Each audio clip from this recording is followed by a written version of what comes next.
Majors, we're going to be working on Unit 4, Day 5. I combined Day 3 and Day 4 together in the last unit, but now we're only working on Unit 4, Day 5. In this section, we're going to deal with angle, side, angle, angle, side, and HL congruency theorem. And in each one of them, we're just going to spend a little bit time how we can use to prove that whether two triangles are congruent by the following. So the first one goes with angle, side, angle. So the A represents the angle, S is the side, and another angle. If two angles and an included side of one triangle are congruent to two angles and the included side, so this is a key word, right? Included side of another triangle, then the two triangles are congruent. So what in this case, it shows that angle C is congruent to angle T, right? And the side that is in between the two congruent angles is going to be CB is congruent to TR. That's my side. And then angle B is congruent to angle R. So this is an angle, a side, and angle. So if you have an angle, a side. So remember, the included side is between the two given congruent angles. That's what it's making it included. So this angle, this is the included side, and this is the other angle that creates that side. So every time you have a triangle like this, we can say the two triangles are congruent by angle, side, angle. And in this case, triangle ABC is congruent to triangle. So we put A is congruent to H, right? B is congruent to R, and C is congruent to T. That is your congruent statement. So now we're trying to do the proof. So given, so they did not give you anything given, right? They just gave you this diagram. They did not give you anything given. They said, prove this. That's what they want you to prove. So what we wanted at the end is to prove that triangle NLM is congruent to triangle MON. Okay, that's what we're trying to prove. So what do I know just looking at this this triangle, this two triangles, right? So we have triangle 1 and triangle 2. It's a parallelogram, it looks like, and these are the triangles. So I know in this case that LM is parallel to NO, right? They are parallel, and I know that because it is given. They give you the arrows. This is parallel to this one. Knowing that this line here is parallel to this line here, and there's one purpose that it has, right? So in this line here is going to be end up being the transversal that cuts both of them, right? So the angle that is being created here and the angle that is being created here is going to be congruent. So I can say, okay, knowing that LM is parallel to NO, allow me to say that angle LMN, which is this angle here, right? This angle here is congruent to angle MNO by the alternate interior angles there. I can say that easily. Oh, sorry.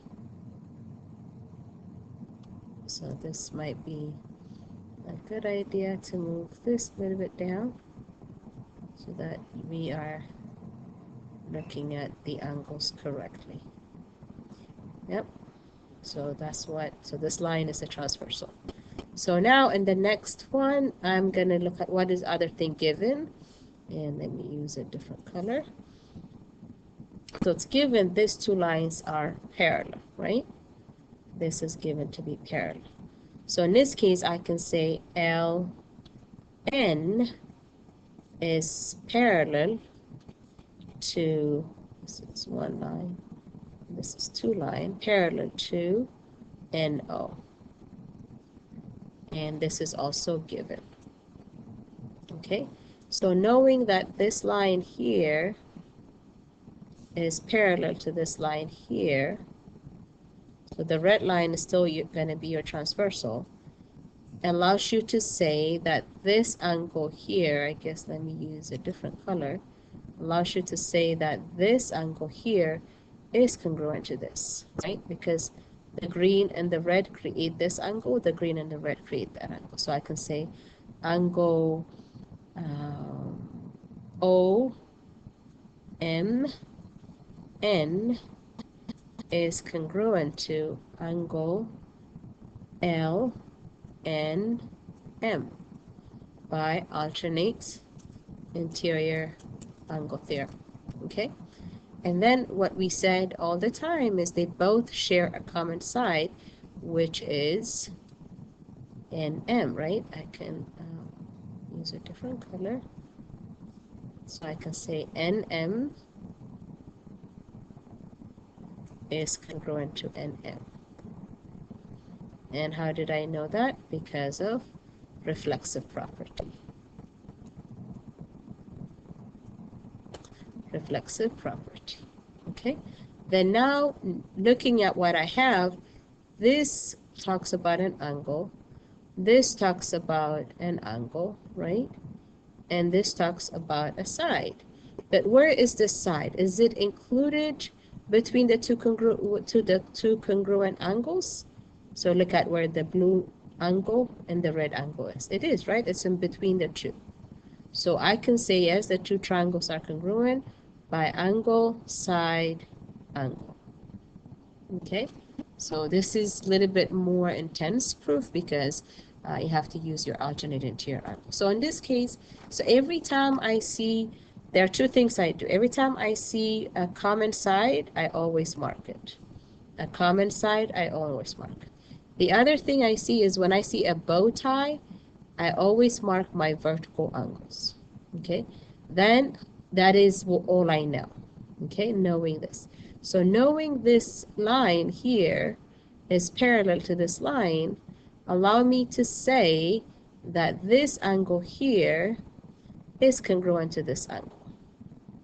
Knowing this line here is parallel to this line, allow me to say this angle here is congruent to this angle here. Okay, so now I have an angle, a side, and angle. So I can say the two triangles are congruent by angle, side, angle, and then it asks you, okay, ADC, AD, which is the common one, right? ADC, right? So that's what you have to do. It's going to be congruent to what? So you have to be careful with this one, because it starts from the common side, ADC, ADC. So I have to start from DAB. I have to start from this side. So I have to say triangle DAB are going to be congruent. Okay, and in this case, is it possible to prove that the triangles are congruent by angle, side, angle in this case for number 2? I have an angle, and a side. I do have this, AAS, not ASA.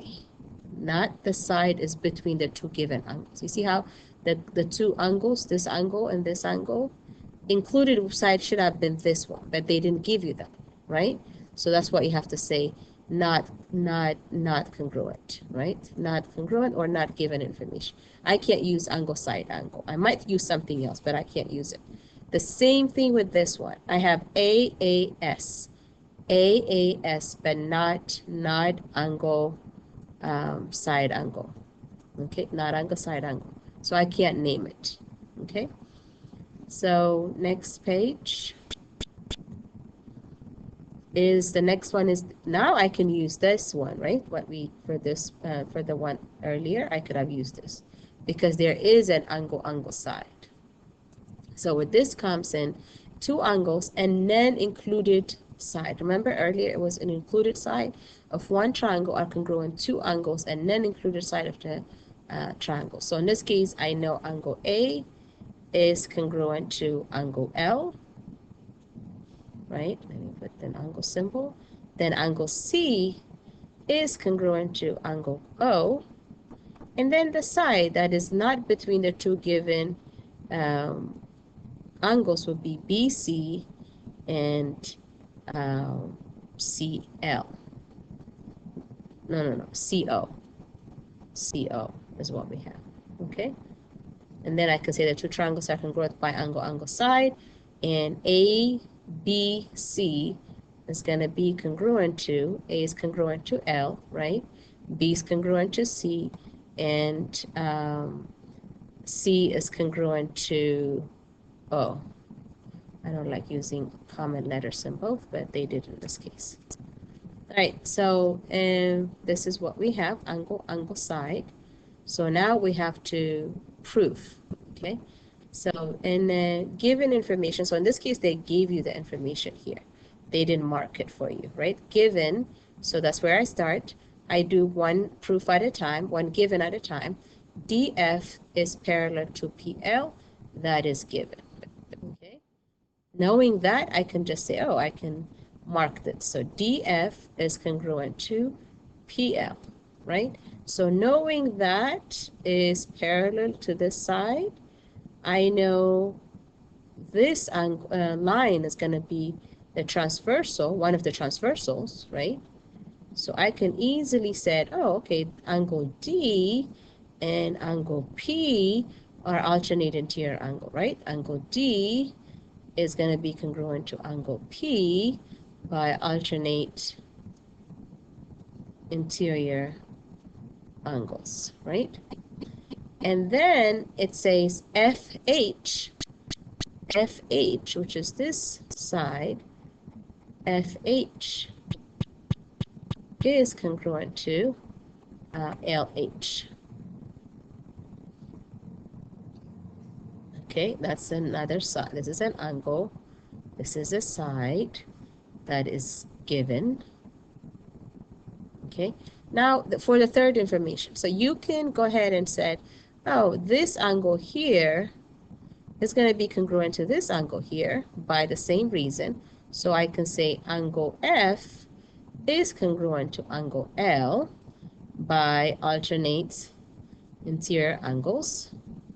Okay, or I can even use the vertical angles. It doesn't matter which one you use in this case. So if I'm using the two angles, then I can say the two triangle DHF is congruent to triangle PHL by AAS. AAS. But this also can be proven by angle side angle if I mark the vertical angles to be congruent. Okay, so just don't forget that sometimes it might have two different ways to prove this.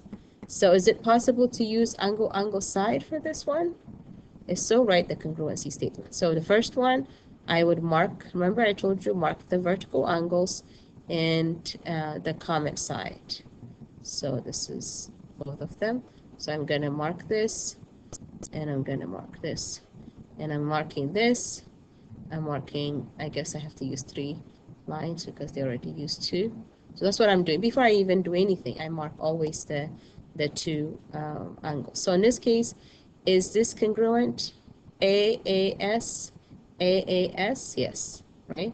This is angle side. What about this one? I have an angle. Well, if I mark this angle to be congruent to this angle, then I can use AAS. That's definitely possible. So angle side would work. Here, not possible. That you don't even have a side, right? So you can just come up. So I want you guys to write down what did you get for ABC. Triangle ABC is congruent to, and triangle RST is congruent to. Okay. It says the following do not prove triangles are congruent, which is the angle side, because even if the angles are all the same, if you don't have any side, you can't prove it. So this is angle does not exist. So you're going to say, oh, all three angles are congruent, but angle is not going to be congruent. They might be similar, but not congruent. So this is a perfect example to show you that. All right, the last one for this is HL. It only works if it is a right triangle. Okay, this only works for, the others work for all types of triangle. This one only works if it is a right triangle. Okay, if the hypotenuse and the length of a right triangle are congruent to the hypotenuse and length of another triangle, then the two triangles are going to be congruent. So in this case, the hypotenuse is given to be AC, right, is congruent to DF, and leg would be BC is congruent to EF. It doesn't matter which leg it is, as long as it is one hypotenuse and one leg, the two triangles are congruent by hypotenuse leg. And triangle ABC is congruent to triangle DEF. Okay, that's what you guys have to do. All right, we're almost done. One more proof. And we will do more, as you guys can see in your worksheet, there's a lot of proof to get done. So in this case, what is given to be, okay, let me use this. So let me break it down. All right, so we have two proofs here. I'll just do this one, and then we can do that in the class. So prove that a triangle, so that's what I need to put at the end, right? That's what, they didn't give me anything. The only thing I know in this case is angle P is equal to, angle P equal to angle N equal to 90, right? They're all 90 degrees, that is given, right? And then I can say, oh, MN is congruent to PQ, that is also given, right? And then I can say the middle one is common for both of them, right? MQ is congruent to MQ, that is reflexive property. That's not because it's a hypotenuse. It is reflexive property. Okay? Then I can say the two triangle, which is triangle MNQ, is congruent to triangle QPM by hypotenuse leg. Okay, so this is what you guys have to do. I need you guys to try the next one, and I can kind of guide you into it. It says WXC, WVX, and is right? So at this point, it's a 90 degree.